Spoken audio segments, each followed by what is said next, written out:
The true story of the Lennox sisters. Caroline is clever. Independence of thought is not wicked. Most people think it is. Most people do not think. Emily is a mother to me. Infidelity in men is as common as rain and has as little meaning. Louisa is an angel. Will you be dissatisfied when we all love you? What are you? I think I am a disappointment. Aristocrats, new drama coming in June to BBC One. Underdog Zimbabwe are suddenly looking good for a semi-final place. Australia cannot afford to lose at this stage. Live World Cup cricket, Zimbabwe versus Australia, Wednesday on BBC Television and Radio at 10:30 and throughout the day. Milosevic backs down over Kosovo. But can he be trusted to keep his word? Will 1 million refugees now feel safe to go home? Kosovo, The Reckoning, a panorama special with David Dimbleby, tomorrow at 10:05 on BBC One.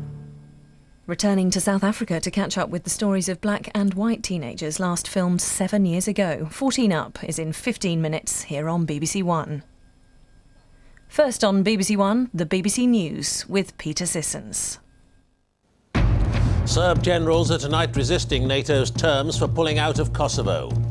With talks close to collapse, NATO warns it's now make or break. Over Kosovo, alliance bombers turn up the pressure on the Yugoslav army. And Agassi joins the tennis greats, winner at last of all 4 Grand Slams.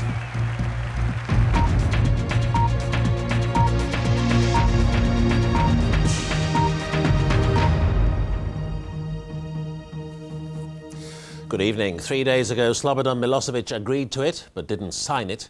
Tonight, his generals won't agree to it and won't sign it. And the agreement that was meant to pave the way for the Yugoslav army's retreat from Kosovo remains stalled and possibly close to collapse after 2 days of talks at an airbase in Macedonia. A NATO spokesman said there were major problems, not just technical. The Belgrade generals were not signing up to the principles. From the base at Kumanovo, Ben Brown.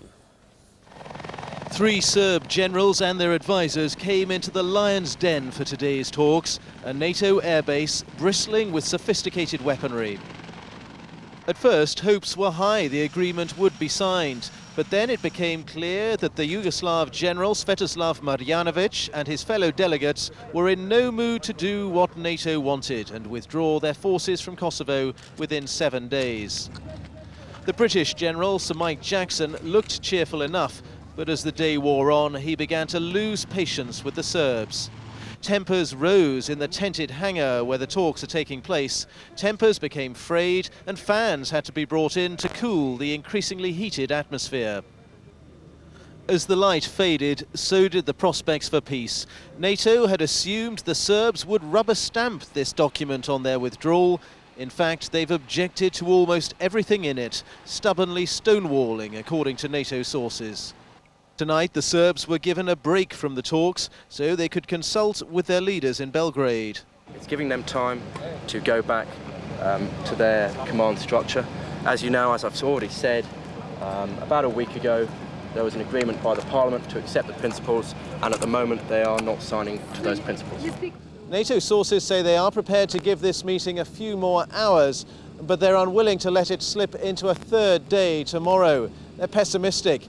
It looks like the talks are not only stalled, they're on the brink of collapse. For the refugees in camps not far from here, it means more delay in getting back to their homes. These people are becoming increasingly agitated and impatient. Like NATO, the refugees had thought the Serbs would be leaving Kosovo in the coming week. Now they're not so sure. Ben Brown, BBC News, Macedonia. And our defence correspondent Mark Leahy joins me now from NATO headquarters in Brussels. Mark, are you getting any information in Brussels about what the big problem is that's holding up these talks? Yes, I mean, as Ben has just said, they're objecting to virtually everything, which is part of the standard stonewalling tactics, playing for time, seeking out weaknesses. But there's one or two which are